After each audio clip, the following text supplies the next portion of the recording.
My brothers and sisters, the vineyard is the setting for our fruitfulness under the guidance of God, who is love, who is merciful. We hear both in the first reading from Isaiah and in the parable that Jesus gives us in Matthew, how the owner of the vineyard, the master, puts all of their energy, all of their love, all of their passion and work into growing a vineyard by clearing the stones, by building a protective wall, by building a tower so that others might not trample in the vineyard, to guard and to protect. All of this work being put into the vineyard in order for wonderful produce, wonderful, luscious grapes to be produced. Yet, both in the first reading from Isaiah and in the parable that Jesus tells, there is a frustration on behalf of the master. For the produce doesn't measure up to anything that the master and the efforts of the master. For whatever reason, in spite of all of the work and the clearing of the stones and its protection and its oversight, wild grapes are the produce in the first reading, and in the parable, the tenants are reluctant to turn over whatever fruits that they had. For in the first reading from Isaiah, we are the produce, the people are the produce of the vineyard. And in the parable that Jesus tells, people are invited to produce a fruit, which is probably the result of all of God's giftedness and our cooperation with that giftedness. Either way, things fall very short, based on some limitations on the side of the grapes or on the side of the laborers in the vineyard, whatever it may be. The vineyard is important as a reminder that it's the people, not an individual. It's not like an individual fruit or an individual person, but a collectiveness, interconnectedness that is the cooperation between God's love and the fruit that ultimately gets produced. The vineyard not only represents the people of God, the people of Israel, but the vineyard represents you and me as a church in the covenantal relationship with God. God pours out God's love, God's giftedness upon the church, upon you and me.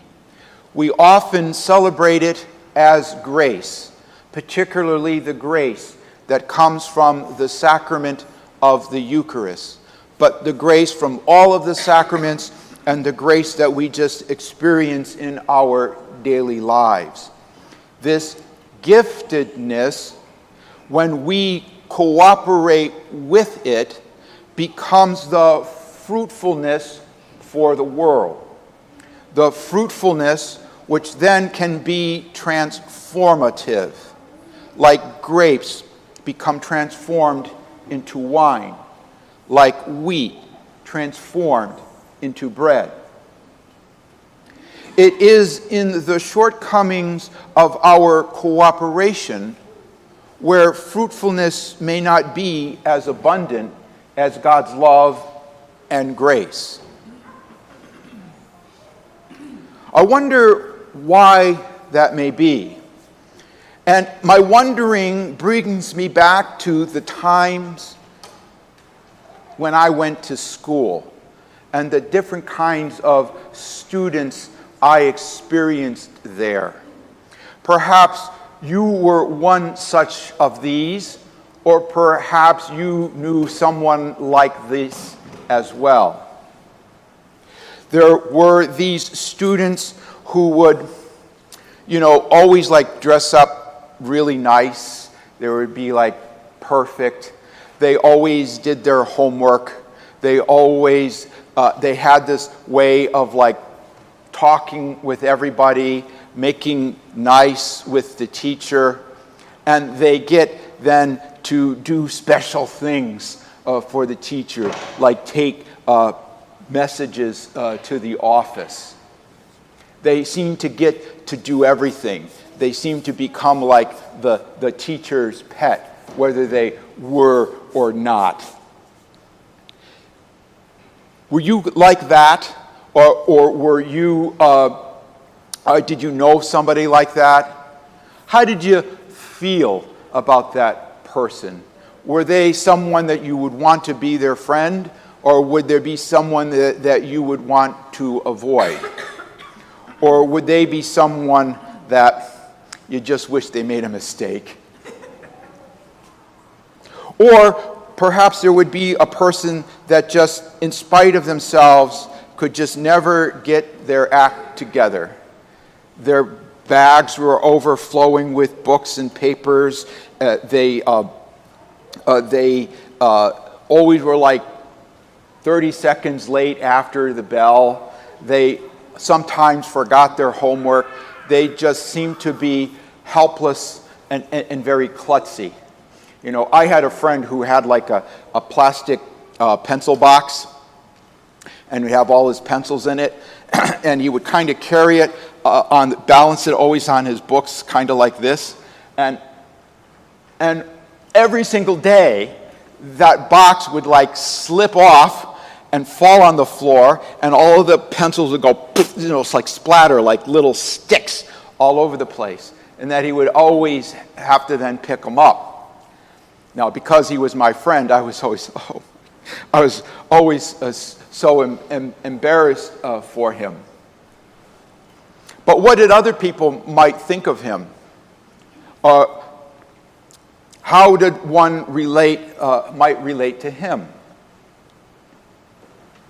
Or perhaps you were or know of students who just wanted to get by, just did just enough to get their credits, to get a good grade. C was fine, it's passing, stay below the radar, not try to attract any attention, but on the other hand, never really put any effort into school spirit or anything like that.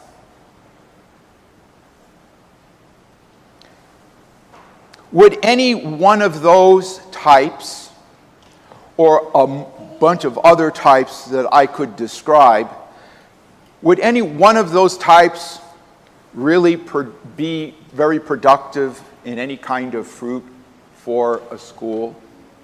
For each one maybe had some strengths, but also had a lot of weaknesses.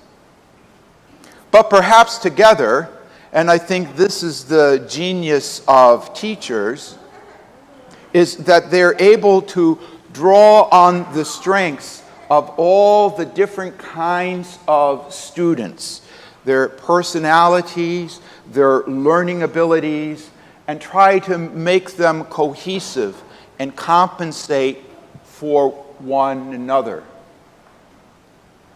I think that that is the way of a covenantal relationship.